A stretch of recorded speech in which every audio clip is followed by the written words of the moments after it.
Os ecos dos tambores egípcios ressoaram ao longo da noite, entrelaçados com os lamentos dos escravos hebreus que, endurecidos pela opressão, sofriam sob as chicotadas impiedosas do capataz. No meio dessa negrura, uma criança, que parecia perdida em meio ao seu destino, estava destinada a se tornar o grande libertador de sua nação. É uma narrativa poderosa sobre escravidão e redenção, guiada pela mão de um Deus que decidiu desafiar um império. A história gira em torno de um homem designado para liderar seu povo em uma terra árida, uma nação que emergiria das areias do deserto e cujo legado ecoaria por gerações. Os deuses do Egito não poderiam impedi-lo, e mesmo o mar se abriria diante de sua determinação. O exército egípcio, temido por muitos, não conseguiria derrotá-lo, porque quando um ser é escolhido por Deus para libertar sua gente, nada poderá obstruir esse caminho. Uma nação composta por filhos de Deus não pode ser reduzida à escravidão. Como poderia um escravo desafiar um faraó? Como um mar poderia ser severamente dividido em dois?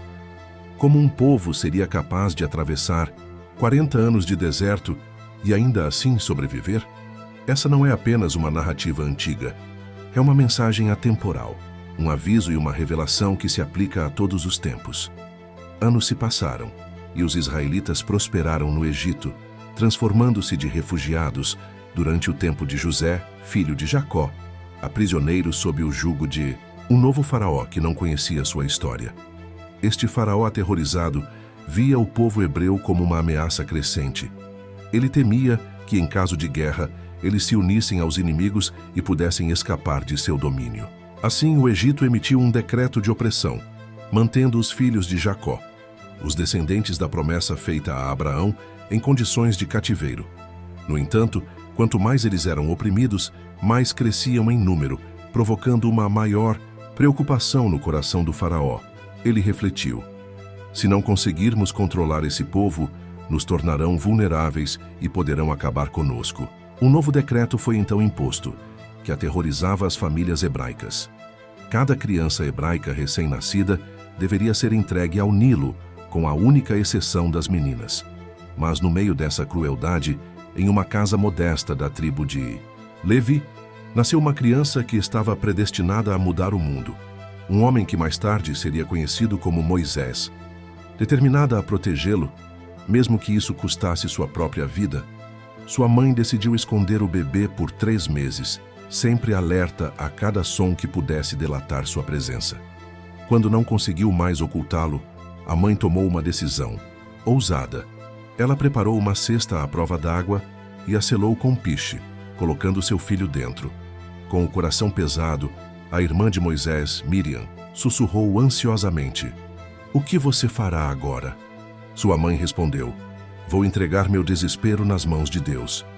A cesta flutuou suavemente ao longo do Nilo, entre as juncos e crocodilos, exatamente no mesmo rio onde outras crianças hebraicas haviam encontrado seu trágico fim. Mas esse bebê não seria marcado por mortes, porque sua vida estava sob a proteção divina. E assim, ao chegarem, a filha do faraó avistou a cesta entre os juncos. Quando a abriu, viu o bebê aos prantos, e seu coração se derreteu.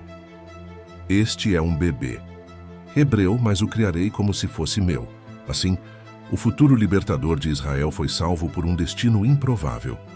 Crescendo em um palácio egípcio, Moisés recebeu a educação digna de um rei, mas em seu íntimo ele sabia que pertencia a um outro povo. Embora cercado pela riqueza e opulência do faraó, sua verdadeira identidade como hebreu logo se tornaria evidente. Uma descoberta que traria uma profunda dor ao seu coração. Um dia, Moisés decidiu visitar seu povo. Ele caminhou entre os trabalhadores escravizados com suas mãos calejadas, rostos cobertos de suor e lágrimas. Ao se deparar com um capataz egípcio que maltratava brutalmente um hebreu, Moisés não conseguiu conter sua indignação. Avançando, ele viu que não havia testemunhas. Quando o capataz continuou a agredir o homem sem piedade, Moisés não hesitou. Ele agiu com determinação e, em um momento de fervor, levantou sua mão e fez o impensável. O egípcio caiu no chão sem vida, em um silêncio absoluto que acompanhou o ato de justiça. Mas a realidade rapidamente se instalou. Ele sabia que agora era um fugitivo. A adrenalina correndo em suas veias, Moisés seguiu o escravo hebreu que havia ajudado, compreendendo que sua vida jamais seria a mesma. Com um gesto de desespero, ele enterrou o corpo do agressor na areia e fugiu, sua mente cheia de medo e incerteza. No dia seguinte, ao tentar mediar uma briga entre dois hebreus, um deles olhou para ele com desprezo e desconfiança, questionando sua autoridade. Quem o nomeou juiz sobre nós? Você vai me matar como fez com o egípcio? O pânico tomou conta de Moisés, pois a notícia de sua ação havia se espalhado rapidamente, e ele sabia que não havia como voltar atrás. Quando o faraó soube do ocorrido, ordenou que Moisés fosse executado. Diante dessa nova realidade, ele fugiu do palácio, onde antes era um protegido, pelo deserto sem rumo até alcançar a terra de Midian. Foi lá que sua vida começou a tomar um novo rumo. Em Midian, Moisés encontrou refúgio. Durante anos, viveu como pastor e se casou com Zípora, filha de Jetro, o sacerdote dessa terra. As lembranças do Egito pareciam se apagar enquanto ele mergulhava em uma vida simples, cuidando de ovelhas sob o sol escaldante. A missão que um dia sonhara em realizar parecia ter desaparecido nas areias do deserto. Mas Deus não se esqueceu de Moisés. Em um dia comum, enquanto pastoreava as ovelhas no sopé do Monte Horebe, algo extraordinário aconteceu. Moisés avistou uma sarça ardente que não se consumia pelo fogo. Intrigado, aproximou-se, e para sua surpresa, a voz de Deus irrompeu das chamas. Moisés, Moisés, aqui estou. As palavras reverberaram, invadindo sua mente. Não se aproxime, tire as sandálias de seus pés, porque o lugar onde você está é sagrado. Ao ouvir isso, Moisés se prostrou, cobrindo o rosto, ciente da magnitude do momento. Eu sou o Deus de seus pais, o Deus de Abraão, de Isaque e de Jacó. O temor tomou conta dele, enquanto observava a sarça ardente diante de seus olhos. A voz continuou. Eu vi o sofrimento do meu povo no Egito, e ouvi os seus lamentos. Chegou a hora de libertá-los. Deus fez uma promessa poderosa. Eu os levarei a uma terra que jorra leite e mel, e estou enviando você ao faraó para tirar meu povo de lá. Diante da grandiosidade da missão, Moisés hesitou. Sua mente estava repleta de dúvidas. Quem sou eu, Senhor, para ir ao faraó? Que autoridade tenho eu para libertar os israelitas?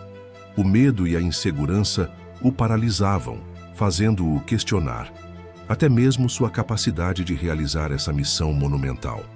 A voz de Deus continuou com firmeza. Eu estarei com você, e este será o sinal de que sou eu quem te envia. Se eles perguntarem seu nome, diga que eu sou o Senhor. Moisés ficou em silêncio, lembrando dos dias em que fugira do Egito, sentindo-se invisível e impotente, apenas um pastor sem propósito diante de um desafio colossal.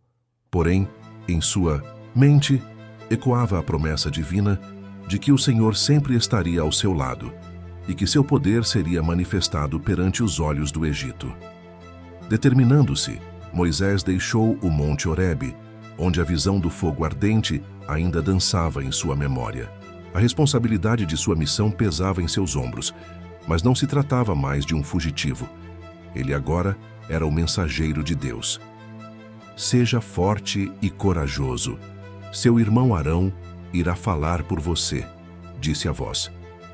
Leve esse cajado em sua mão, com ele você fará sinais. Com o bastão firme em suas mãos e a determinação ardendo em seu coração, Moisés partiu para retornar ao Egito. O homem que outrora fugira agora voltava não para se esconder, mas para completar uma missão que mudaria o destino de seu povo.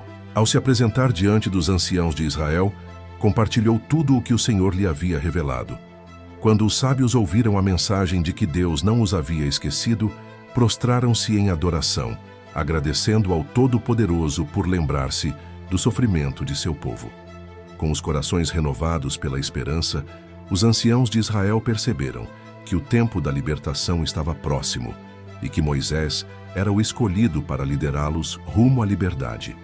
Moisés Fortalecido por essa acolhida, entendeu que sua tarefa não seria fácil, mas estava determinado a enfrentar o faraó e exigir a liberdade de seu povo. Junto de Arão, seu irmão que serviria de porta-voz, Moisés preparou-se para confrontar o poder do Egito com a autoridade divina como sua aliada. Ao chegar ao palácio do faraó, Moisés e Arão declararam com fervor: "O Senhor, Deus de Israel, nos encontrou. Deixe o nosso povo partir para celebrar uma festa em honra a ele no deserto." A resistência do faraó se fez presente. Ele se recusou a libertar os escravos, desafiando a ordem divina. A batalha entre a vontade humana e a determinação divina estava apenas começando. O faraó, endurecido e orgulhoso, não reconheceu a voz de Deus, e suas condições sobre os hebreus tornaram-se ainda mais duras. Contudo, Moisés manteve sua fé inabalável, confiante de que o compromisso que assumira não seria em vão, que a promessa de libertação prevaleceria sobre a tirania. As pragas que Deus enviou ao Egito foram manifestações de seu poder e uma prova de que a vontade divina não poderia ser contida pelas forças de um império. Com cada praga que assolava, a terra do Nilo se tornando sangue e as trevas cobrindo o país, o coração do faraó oscilava entre a resistência e o reconhecimento da supremacia divina. Porém, ele se recusava a ceder por completo, até que a 10ª praga, a mais devastadora, forçou sua mão. Em uma noite marcada pelo juízo divino, o clamor do Egito ecoou com a perda dos primogênitos. Finalmente, o faraó cedeu e permitiu que os hebreus partissem, iniciando assim uma nova jornada. Carregando consigo a promessa renovada de uma vida de liberdade, Moisés guiou os israelitas para fora do Egito, através do Mar Vermelho, que se abriu em 2 paredes de água, permitindo que o povo passasse a salvo para o outro lado. Esta travessia monumental foi um simbolismo poderoso da libertação e da força inabalável do destino de um povo guiado pela mão divina. Enquanto Moisés olhava para o caminho à frente, ele sabia que a jornada estava apenas começando. A caminhada pelo deserto seria longa e desafiadora, mas com a liderança firme e a fé renovada, estava determinado a conduzir seu povo à terra prometida, transformando a narrativa de sofrimento em uma história de esperança eterna e renovação espiritual. Assim, Moisés não apenas liderava fisicamente, mas também iluminava o caminho da fé e da promessa de um futuro abençoado.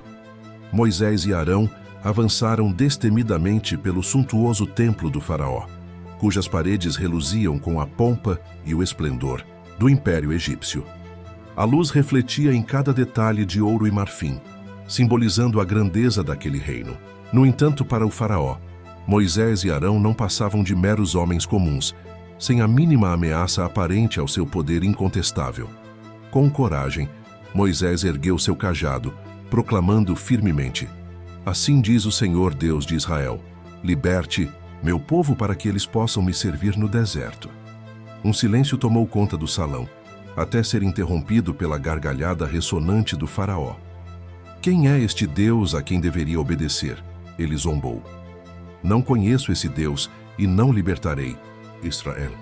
Em resposta, o faraó ordenou a seus supervisores que intensificassem o jugo sobre os hebreus. Se tem tempo para falar de liberdade, então não estão ocupados o suficiente. Não forneçam mais palha para seus tijolos, mas exijam a mesma quantidade de produção. Caso contrário, serão punidos. O peso sobre os escravos israelitas se tornou insuportavelmente mais pesado, e eles dirigiram-se a Moisés com olhares de desespero. "Você nos prometeu liberdade, mas nosso sofrimento apenas aumentou. Por que Deus permitiu que isto acontecesse?" Embora decepcionado, Moisés ouviu a resposta de Deus: "Agora você verá o que farei ao faraó com minha mão poderosa. Ele será forçado a libertar meu povo. Eu sou o Senhor, o Deus de seus antepassados. Com o meu braço estendido, libertarei você do Egito, e eles saberão que eu sou o Senhor." Com a confiança renovada, Moisés voltou à presença do faraó, agora armado com sinais e maravilhas providenciados por Deus. Junto a Arão, ele mais uma vez enfrenta a arrogância do faraó. "O Senhor ordens que liberes meu povo." Impassível, E sem se mover, o faraó observou enquanto Arão lançou seu cajado, que se transformou em uma serpente. Os conselheiros do faraó recuaram em choque, mas o faraó apenas sorriu com desdém, acenando para seus mágicos, que replicaram a façanha. Contudo, a serpente de Arão devorou as demais, criando tumulto entre os sacerdotes. Ainda assim, o faraó permaneceu obstinado. Isso não passa de truques baratos. Perante tamanha teimosia, Deus começou a enviar pragas ao Egito. Rejeitando a clemência do Senhor, o faraó viu sua terra ser atingida por flagelos sem precedentes. A primeira praga tornou as águas do Nilo em sangue, causando morte e desespero. Os egípcios, em vão, tentaram mitigar a escassez de água enquanto suas fontes se tornavam inaceitáveis.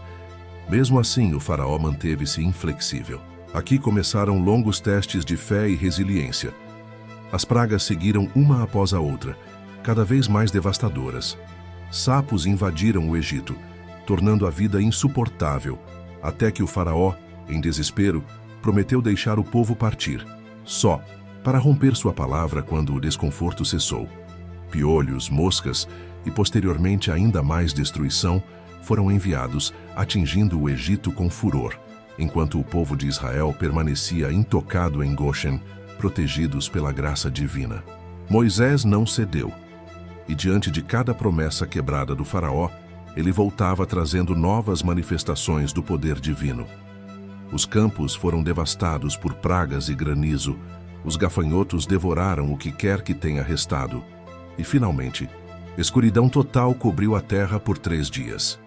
A obstinação do faraó não arrefecia, mesmo quando feridas faziam os próprios mágicos egípcios reconhecerem o poder de Deus. Deus, então, anunciou a última e mais dolorosa das pragas, a morte dos primogênitos. Instruídos a pintar suas portas com o sangue de um cordeiro imaculado, os israelitas se prepararam para o êxodo iminente. À meia-noite, o clamor de luto atravessou o Egito. O faraó, finalmente quebrado pelo sofrimento, ordenou a saída dos israelitas. Deixem este lugar, vão e adorem ao seu Deus como desejam, mas sem nunca mais voltar. Com isso, após 430 anos de escravidão, Israel estava finalmente livre.